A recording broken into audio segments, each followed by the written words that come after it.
السلام علیکم دوستو، اسلامی دوار چینل پہ آپ سب کو خوش آمدید کہتا ہوں۔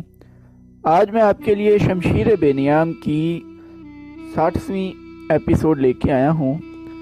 جن دوستوں نے ابھی تک چینل کو سبسکرائب نہیں کیا وہ چینل کو سبسکرائب کر لیں۔ تو چلیے آئیے آج کی ایپیسوڈ شروع کرتے ہیں۔ اس علاقے میں مسلمانوں کی ایک بستی تھی جو سرحد کے بالکل قریب تھی۔ ایرانی فوج کی تھوڑی سی نفری نے اس بستی میں جا کر اعلان کیا کہ بچے سے بوڑھے تک باہر نکل آئیں۔ سپاہیوں نے گھروں میں گھس گھس کر لوگوں کو باہر نکالنا شروع کر دیا۔ عورتوں کو الگ اور مردوں کو الگ کھڑا کر لیا گیا۔ سپاہیوں کا انداز بڑا ہی ظالمانہ تھا۔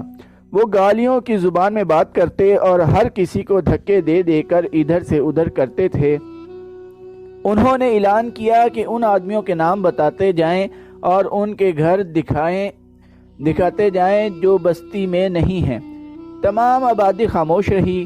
جواب دو، ایرانی کمانڈر نے غصے سے چلاتے ہوئے کہا۔ اسے کوئی جواب نہ ملا۔ کمانڈر نے آگے بڑھ کر ایک بوڑھے آدمی کو گریبان سے پکڑ کر اپنی طرف گھسیٹا اور اس سے پوچھا کہ اس ہجوم میں کون کون نہیں ہے۔ مجھے معلوم نہیں، بوڑھے نے جواب دیا۔ کمانڈر نے نیام سے تلوار نکال کر بوڑھے کے پیٹ میں گھونپ دی اور تلوار زور سے باہر کو کھینچی۔ بوڑھا دونوں ہاتھ پیٹ پر رکھ کر گر پڑا۔ کمانڈر ایک بار پھر لوگوں کی طرف متوجہ ہوا۔ اچانک ایک طرف سے 8-10 گھوڑے سرپٹ دوڑتے آئے۔ ان کے سواروں کے ہاتھوں میں برچھیاں تھیں۔ ایرانی فوجی دیکھنے بھی نہ پائے تھے کہ یہ کون ہیں۔ ان میں سے کئی ایک کے جسموں میں برچھیاں اتر چکی تھیں اور گھوڑے جس طرح آئے تھے اسی طرح سرپٹ دوڑتے بستی سے نکل گئے۔ ایرانی فوجیوں کی تعداد 40-50 تھی۔ ان میں بھگدڑ مچ گئی۔ ان میں سے 8-10 زمین پر پڑے تڑپ رہے تھے۔ گھوڑوں کے قدموں کی دھمک سنائی دے رہی تھی جو دور ہٹتی گئی اور اب پھر قریب آنے لگی تھی۔ اب فوجیوں نے بھی برچھیاں اور تلواریں تان لی اور اس طرف دیکھنے لگے جدھر سے گھوڑوں کی آوازیں آ رہی تھیں۔ پیچھے سے بستی کے آبادی ان پر ٹوٹ پڑی۔ ان سپاہیوں میں سے وہی زندہ رہے جو کسی طرف بھاگ نکلے تھے۔ جب سوار بستی میں پہنچے تو انہیں گھوڑے روکنے پڑے کیونکہ ان کے راستے میں بستی کے لوگ حائل تھے جو ایرانی فوجیوں کا کشت و خون کر رہے تھے۔ اس سے پہلے مسلمانوں نے یوں کھلے بندوں ایرانی فوج پر حملے کرنے کی جرات کبھی نہیں کی تھی۔ ایک ایرانی سپاہی پر ہاتھ اٹھانے کی سزا یہ تھی کہ ہاتھ اٹھانے والے کے پورے خاندان کو ختم کر دیا جاتا تھا۔ اب یہاں کے مسلمان اس لیے دلیر ہو گئے تھے کہ انہیں اطلاع مل چکی تھی کہ مدینہ کی فوج آ گئی ہے۔ جن سواروں نے ایرانی فوجیوں پر حملہ کیا تھا وہ کچھ اس بستی کے رہنے والے جوان تھے، کچھ دوسری بستیوں کے تھے۔ یہ محض اتفاق تھا کہ وہ مسنہ بن حارثہ کی طرف جاتے ہوئے اس بستی کے قریب سے گزر رہے تھے۔ انہوں نے اس بستی کی آبادی کو باہر کھڑے دیکھا اور ایرانی فوجیوں کو بھی دیکھا۔ وہ چھپ کر آگے نکل سکتے تھے لیکن ایرانی کمانڈر نے بوڑھے کے پیٹ میں تلوار گھونپی تو سب نے آپس میں صلاح مشورہ کیے بغیر گھوڑوں کے رخ اس طرف کر لیے۔ ایرانی فوجیوں نے تو انہیں جاتے ہوئے دیکھا ہی نہیں تھا۔ یہ اللہ کی مدد تھی جو اس مظلوم بستی کو بروقت مل گئی۔ یہ بستی تو خوش قسمت تھی کہ اسے مدد مل گئی اور ایرانیوں کی بھیانک سزا سے بچ گئی۔ مسلمانوں کی دوسری بستیوں پر تو جیسے قیامت ٹوٹ پڑی تھی۔ ہر بستی کے ہر گھر کی تلاشی ہو رہی تھی۔ یہ دیکھا جا رہا تھا کہ کتنے آدمی غائب ہو چکے تھے۔ ہر بستی میں ایرانی کئی آدمیوں کو قتل کر رہے تھے۔ بعض مکانوں کو انہوں نے نظر آتش بھی کر دیا۔ 3-4 روز یہ سلسلہ چلا۔ اس کے بعد ایرانی فوج کو بستیوں کی طرف توجہ دینے کی مہلت نہ ملی۔ ہرمز اپنی فوج لے کر آ گیا۔ سرحدی فوج کو بھی اس نے اپنے ساتھ لے لیا اور سرحد سے نکل گیا۔ اس کا ارادہ یہ تھا کہ خالد رضی اللہ عنہ کو وہ سرحد سے دور روک لے گا۔ ہرمز کی پیش قدمی بہت تیز تھی۔ مارچ 633 عیسوی کا تیسرا ہفتہ تھا جب خالد رضی اللہ عنہ نے یمامہ سے 10,000 فوج لے کر کوچ کیا تھا۔ یہ محرم 12 ہجری کا مہینہ تھا۔ ان کی پیش قدمی بھی بہت تیز تھی۔ ہرمز اپنی فوج کے ساتھ اپنی سرحد سے بہت دور کاظمہ کے مقام پر پہنچ گیا اور فوج کو وہیں خیمہ زن کر دیا۔ یہ مقام یمامہ اور ابلا کے راستے میں پڑتا تھا۔ ہرمز کو معلوم نہیں تھا کہ اس کی پیش قدمی کو دیکھنے والے موجود ہیں۔ خالد رضی اللہ عنہ ابھی کاظمہ سے دور تھے کہ انہیں عراق کی سمت سے آتے ہوئے 2 شتر سوار ملے۔ انہوں نے خالد رضی اللہ عنہ کو بتایا کہ زرتشتوں کی فوج کاظمہ میں خیمہ زن ہے۔ خالد رضی اللہ عنہ نے وہیں سے راستہ بدل دیا۔ یہ شتر سوار مسنہ کے بھیجے ہوئے تھے۔ انہوں نے خالد رضی اللہ عنہ کو یہ بھی بتایا کہ وہ حفیر کے مقام تک اس طرح پہنچ جائیں کہ زرتشتوں کی فوج کے ساتھ اس کی ٹکر نہ ہو۔ شتر سواروں نے خالد رضی اللہ عنہ کو ایک خوشخبری یہ سنائی کہ ان کے لیے 8000 نفری کی فوج تیار ہے۔ یہ فوج اس طرح تیار ہوئی تھی کہ مسنہ بن حارثہ، مذعور بن عدی، حرملہ اور سلمہ نے 2,000 لڑنے والے جوان اکٹھے کر لیے تھے۔ اس طرح خالد رضی اللہ عنہ کی فوج کی تعداد 18,000 ہو گئی۔ خالد رضی اللہ عنہ نے اپنی پیش قدمی کا راستہ اس طرح بدل دیا کہ کاظمہ کے دور سے گزر کر حفیر تک پہنچ سکیں، لیکن ہرمز کے جاسوس بھی صحرا میں موجود تھے۔ انہوں نے خالد رضی اللہ عنہ کے لشکر کو دور کے راستے سے جاتے دیکھ لیا۔ آگے وہ راستہ تھا جو حفیر سے نباج کی طرف جاتا تھا۔ ہرمز نے اپنی فوج کو خیمے اکھاڑنے اور بہت تھوڑے وقت میں حفیر کی جانب کوچ کرنے کا حکم دیا۔ حفیر کے ارد گرد پانی کے کنویں موجود تھے۔ ہرمز نے وہاں خالد رضی اللہ عنہ سے پہلے پہنچ کر خیمے گاڑ دیے۔ اس طرح پانی ایرانیوں کے قبضے میں چلا گیا۔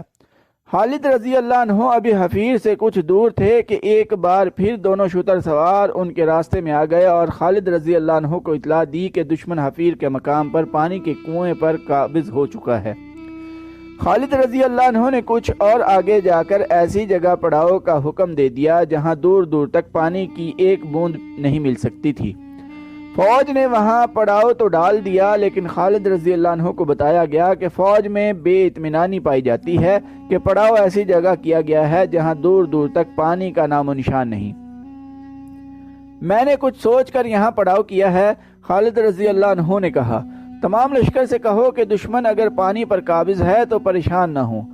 ہماری پہلی لڑائی پانی کے لیے ہوگی۔ پانی اسی کو ملے گا جو جان کی بازی لگا کر لڑے گا۔ تم نے دشمن کو پانی سے محروم کر دیا تو سمجھو کہ تم نے جنگ جیت لی۔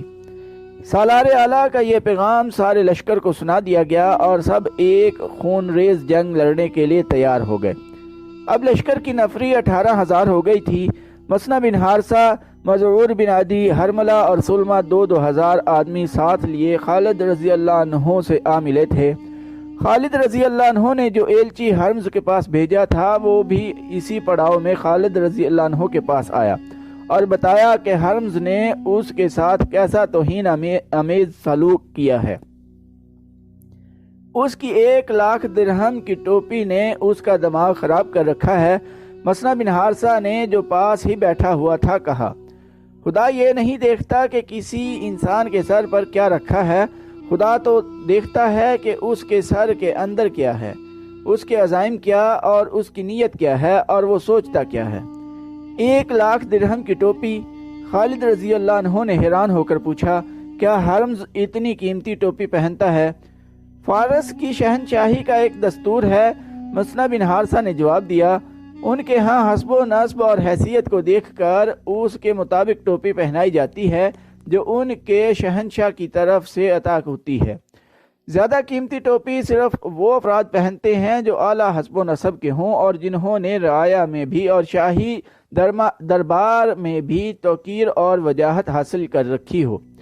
اس وقت ہرمز سب سے زیادہ قیمتی ٹوپی پہنتا ہے، کوئی اور 1,00,000 درہم کی ٹوپی نہیں پہن سکتا۔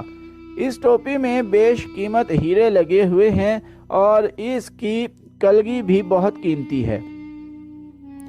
فرعونوں نے اپنے سروں پر خدائی ٹوپیاں سجا لی تھیں۔ خالد رضی اللہ عنہ نے کہا، کہاں ہیں وہ، کہاں ہیں ان کی ٹوپیاں؟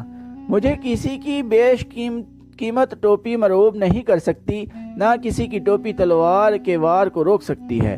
مجھے یہ بتاؤ کہ آتش پرستوں کی فوج لڑنے میں کیسی ہے اور میدان جنگ میں کتنی تیزی سے نقل و حرکت کرتی ہے۔ فارس کے سپاہی کی زرہ اور ہتھیار دیکھ کر خوف سا آتا ہے۔ مثنہ بن حارثہ نے خالد رضی اللہ عنہ کو بتایا، سر پر لوہے کی زنجیروں کی خود، بازوؤں پر کسی اور دھات کی خول اور ٹانگیں آگے کی طرف سے موٹے چمڑے یا دھات سے محفوظ کی ہوئی، ہتھیار اتنے کہ ہر سپاہی کے پاس ایک برچھی، ایک تلوار، ایک وزنی گرز، ایک کمان اور ایک ترکش ہوتی ہے، جس میں ہر سپاہی 30 تیر رکھتا ہے۔ اور لڑنے میں کیسے ہیں؟ جرأت اور عقل سے لڑتے ہیں۔ مثنہ بن حارثہ نے جواب دیا، ان کی دلیری مشہور ہے۔ مثنہ خالد رضی اللہ عنہ نے کہا، کیا تم نے محسوس نہیں کیا کہ آتش پرستوں کے سپاہی کتنے کمزور ہیں اور ان کی جرأت کی حد کیا ہے؟ ان کی جرأت کی حد آہنی خود اور بازوؤں اور ٹانگوں پر چڑھائے ہوئے خولوں تک ہے۔ وہ نہیں جانتے کہ جذبہ لوہے کو کاٹ دیا کرتا ہے۔ لوہے کی تلوار اور برچھی کی انی جذبے کو نہیں کاٹ سکتی۔ زرہ اور دھات یا چمڑے کے خول حفاظت کے جھوٹے ذریعے ہیں۔ ایک خول کاٹ گیا تو سپاہی اپنے آپ کو غیر محفوظ سمجھنے لگتا ہے، پھر اس میں اتنی جرأت رہ جاتی ہے کہ وہ اپنے آپ کو بچانے کی اور بھاگنے کی کوشش کرتا ہے۔ اللہ کے سپاہی کی زرہ اس کا عقیدہ اور ایمان ہے۔ میں تمہیں فارسیوں کی ایک اور کمزوری دکھاؤں؟ خالد رضی اللہ عنہ نے قاصد سے کہا، سالاروں اور کمانداروں کو فوراً بلاؤ، فوری طور پر کاظمہ کی طرف کوچ کرو۔ خالد رضی اللہ عنہ نے حکم دیا اور کوچ بہت تیز ہو۔ ہرمز حفیرہ کے علاقے میں پڑاؤ کیے ہوئے تھا اور کاظمہ سے اپنی فوج کو یہاں لایا تھا، کیونکہ خالد رضی اللہ عنہ کا لشکر حفیرہ کی طرف آ گیا تھا۔ اب یہ لشکر پھر کاظمہ کی طرف جا رہا تھا۔ دونوں فوجوں کے چند ایک گھوڑ سوار ایک دوسرے کی خیمہ گاہ کو دیکھتے رہتے تھے۔ ہرمز کو اطلاع ملی کہ مسلمانوں کا لشکر کاظمہ کی طرف کوچ کر گیا ہے، تو ہرمز نے اپنی فوج کو کاظمہ کی طرف کوچ کا حکم دے دیا۔ ہرمز کو ابلا کا بہت فکر تھا۔ یہ ایرانیوں کی بادشاہی کا بہت اہم شہر تھا۔ یہ تجارتی مرکز تھا۔ ہندوستان کو تاجروں کے قافلے یہیں سے جایا کرتے تھے اور ہندوستان خصوصاً سندھ کا مال اسی مقام پر آیا کرتا تھا۔ یہ ایرانیوں کا فوجی مرکز بھی تھا۔ اس علاقے میں رہنے والے مسلمانوں کو دبائے رکھنے کے لیے ابلا میں فوج رکھی گئی تھی۔ ہرمز کی کوشش یہ تھی کہ خالد رضی اللہ عنہ کا لشکر ابلا تک نہ پہنچ سکے۔ ہرمز کو ابلا پہلے سے زیادہ خطرے میں نظر آنے لگا، کیونکہ مسلمان ابلا کے جنوب میں کاظمہ کی طرف جا رہے تھے۔ مسلمانوں کے لیے کوچ اتنا مشکل نہ تھا جتنا ایرانیوں کے لیے دشوار تھا۔ مسلمانوں کے پاس اونٹ اور گھوڑے خاصے زیادہ تھے، سپاہی ہلکے پھلکے تھے، وہ آسانی سے تیز چل سکتے تھے۔ ان کے مقابلے میں ایرانی سپاہی زرہ اور ہتھیاروں سے لدے ہوئے تھے، اس لیے وہ تیز نہیں چل سکتے تھے۔ ایک دو دن ہی پہلے وہ کاظمہ سے حفیرہ آئے تھے اور اس کوچ کی تھکن ابھی باقی تھی کہ انہیں ایک بار پھر کوچ کرنا پڑا، اور وہ بھی بہت تیز، تاکہ مسلمانوں سے پہلے کاظمہ کے علاقے میں پہنچ جائیں۔ اس کوچ نے راستے میں ہی انہیں تھکا دیا۔ ہرمز کی فوج جب کاظمہ میں مسلمانوں کے بالمقابل پہنچی تو نڈھال ہو چکی تھی۔ مسلمان سپاہی صحرائی لڑائیوں اور صحرا میں نقل و حرکت کے عادی تھے۔ خالد رضی اللہ عنہ نے ہرمز کو یہ تاثر دینے کے لیے کہ وہ اپنے لشکر کو آرام نہیں کرنے دے گا، لشکر کو 3 حصوں میں تقسیم کر دیا۔ خود قلب میں رہے۔ دائیں اور بائیں پہلوؤں کی کمان عاصم بن عمرو اور عدی بن حاتم کے پاس تھی۔ عاصم بن عمرو کاکا بن عمرو کے بھائی تھے اور عدی بن حاتم قبیلہ طے کے سردار تھے، جو دراز قد، مضبوط جسم والے بڑے بہادر جنگجو تھے۔ خالد رضی اللہ عنہ کو اپنی فوج کو لڑائی کی ترتیب میں کرتے دیکھ کر ہرمز نے بھی اپنی فوج کو 3 حصوں میں تقسیم کر دیا۔ قلب میں وہ خود رہا اور دونوں پہلوؤں کی کمان شاہی خاندان کے 2 افراد قباز اور انوشجان کو دی۔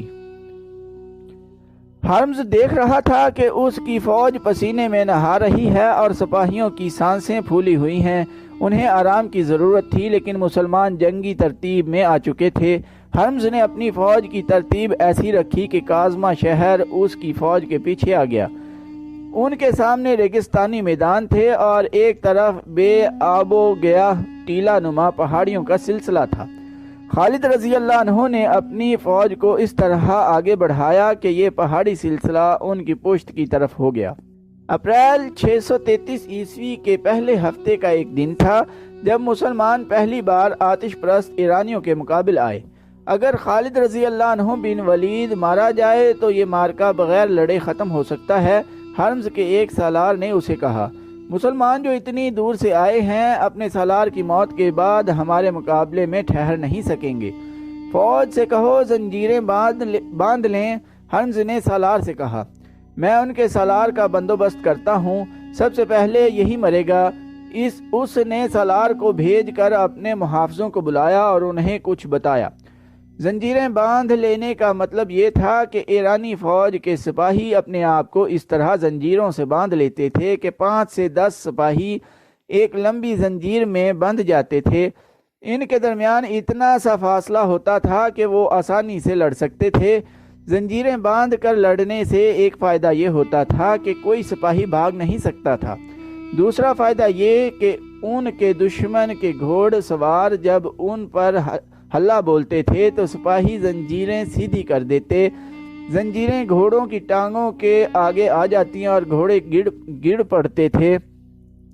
لیکن زنجیروں کا بہت بڑا نقصان یہ تھا کہ ایک زنجیر میں بندھے ہوئے سپاہیوں میں سے 1-2 زخمی یا ہلاک ہو جاتے تو باقی بے بس ہو جاتے اور دشمن کا آسان شکار بنتے تھے۔ اس جنگ کو جو حرمز اور خالد رضی اللہ عنہ کے درمیان لڑی گئی جنگ سلاسل یعنی زنجیروں کی جنگ کہتے ہیں۔ مسلمانوں نے جب دیکھا کہ ایرانی اپنے آپ کو زنجیروں سے باندھ رہے ہیں تو وہ حیران ہونے لگے۔ کسی نے بلند آواز سے کہا، وہ دیکھو فارسی اپنے آپ کو ہمارے لیے باندھ رہے ہیں، فتح ہماری ہے۔ خالد رضی اللہ عنہ نے بلند آواز سے کہا، اللہ نے ان کے دماغوں پر مہر لگا دی ہے۔